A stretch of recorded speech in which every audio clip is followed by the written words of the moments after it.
The recent escalation of military objectives by Israeli Prime Minister Benjamin Netanyahu marks a significant shift in the ongoing conflict with Hezbollah and Hamas. Israel carried out a massive operation against Hezbollah on Tuesday by hiding explosive material within a new batch of Taiwanese-made pagers that were imported into Lebanon. This has been confirmed by multiple American as well as other officials who've been briefed on the operation. The pagers, which Hezbollah had ordered from the Gold Apollo firm in Taiwan, had been tampered with before they reached Lebanon. Most of these were the company's AP924 model. There were other Apollo Gold models that were included in the shipment as well. The explosive material, some of which was less than 50 grams, was implanted right next to the battery unit in each of these pagers. A switch was also embedded that could be triggered remotely to detonate these explosives. At about 3:30 in the afternoon in Lebanon on Tuesday, the pagers received a message which first appeared though it was coming from Hezbollah's leadership. Instead, the message activated these explosives. Lebanon's health minister told state media at least 9 people were killed and more than 2,000 injured. The toll is expected to go up. The devices were programmed to beep for several seconds before they exploded. This was the most sophisticated and coordinated series of explosions that Israel has carried out in Lebanon since the war with Hamas began last October.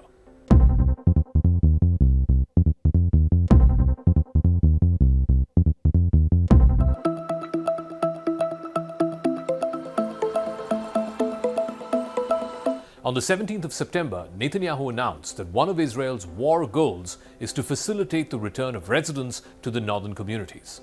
Now, these are the communities which have been living along Israel's northern border with Lebanon.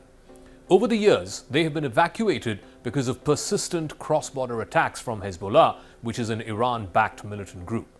This decision was made during a late-night security cabinet meeting, and it reflects the urgent need to address the humanitarian crisis facing tens of thousands of displaced Israelis.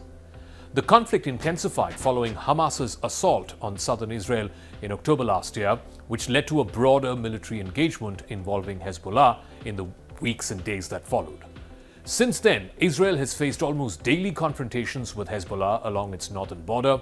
These hostilities have resulted in significant casualties on both sides, and it has forced many residents out of their homes because of the constant rain of rocket fire. Israeli Prime Minister Netanyahu's updated war goals aim not just to reclaim the territory there, but also to restore normalcy for those who've been displaced. The Israeli government estimates around 60,000 residents have been displaced from the northern towns, which have suffered extensive damage during the ongoing rocket attacks. The Prime Minister's office also emphasized that enabling these citizens to return is now a priority within their military strategy against Hamas. Defense Minister Yoav Gallant has been vocal about the need for military action as the only viable solution to secure the northern border. He said that the window for an agreement with Hamas is closing, indicating that any diplomatic efforts with Hezbollah are becoming increasingly futile. Gallant's remarks come amid discussions with US officials about potential military operations that are aimed at stabilizing the northern border. He's also conveyed as much to America's envoy to the Middle East and one of the chief negotiators, Amos Hochstein. The US and its partners are worried that any direct military action against Hezbollah would lead to a wider Middle East war. Yoav Gallant's recent outspoken comments also raise questions about his own future within Netanyahu's cabinet. There is speculation running rife that Netanyahu is intent on replacing Gallant because of some of the comments that he's made about military actions in the recent days. This potential shift in the defense minister, virtually the person who's leading the military charge against Hamas and now increasingly Hezbollah, that could seriously impact Israel's defense strategy and also its internal politics. Remember, public opinion remains unfavorable to Netanyahu, with rising military casualties and, more importantly, the inability of Netanyahu's government to force Hamas to release the remaining hostages. The almost weekly protests against Netanyahu's government have only intensified in the last few months as the conflict drags on, and the possibility of a ceasefire looks bleaker. Netanyahu is eager to get rid of Gallant to ensure the stability of his governing coalition. And if that requires appointing a defense minister who is a total novice and moving towards the threshold of all-out war and foregoing the hostages, That is a political sacrifice or a political gamble that Netanyahu is willing to play. The announcement has drawn varied responses from regional players as well as international observers. Hezbollah has indicated that it might reconsider its position if a ceasefire in Gaza were to be established. That would, of course, complicate Israel's military calculus. Meanwhile, US Secretary of State Antony Blinken is on a visit to Egypt this week. He has highlighted the ongoing international efforts to mediate a ceasefire, but the negotiations have been stuck for the last few months now. There is no clear progress in the negotiations involving Israel, Hamas, and various mediators like Egypt and Qatar. Returning to the question of repopulating the northern areas, returning the residents to northern Israel, that still poses significant risks, both in terms of immediate security and long-term stability. The decision to facilitate the return of displaced individuals, while it's politically motivated, must also contend with the reality of the ongoing hostilities on the ground. The most pressing concern is the continued cross-border attacks by Hezbollah. Despite the Israeli military's best efforts to try and push Hezbollah back and its capabilities, the group has in fact significantly enhanced its military arsenal. The last time Hezbollah and Israel went to war was way back in 2006. This time, it's a different entity that Israel is having to deal with. The terror group now boasts of over 120,000 standoff weapons. This capability raises fears that returning the residents to the northern areas, they could be exposed to daily rocket attacks or other forms of violence. Hezbollah, in fact, has shown a willingness to target both military and civilian sites in northern Israel.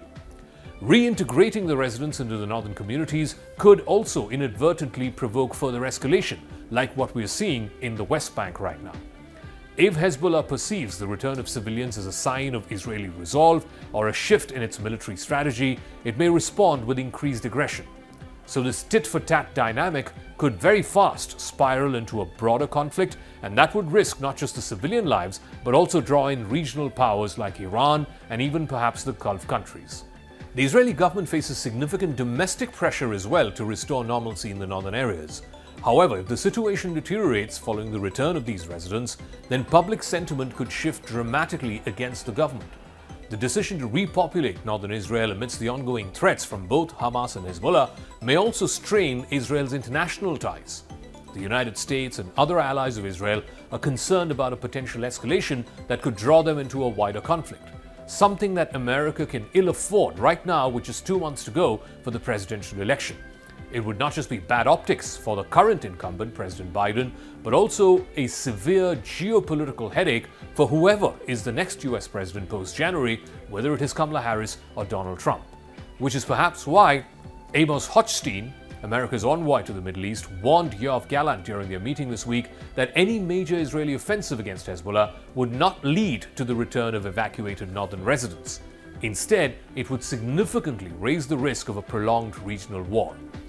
Netanyahu's declaration marks a critical juncture in Israel's military campaign against both Hamas and Hezbollah.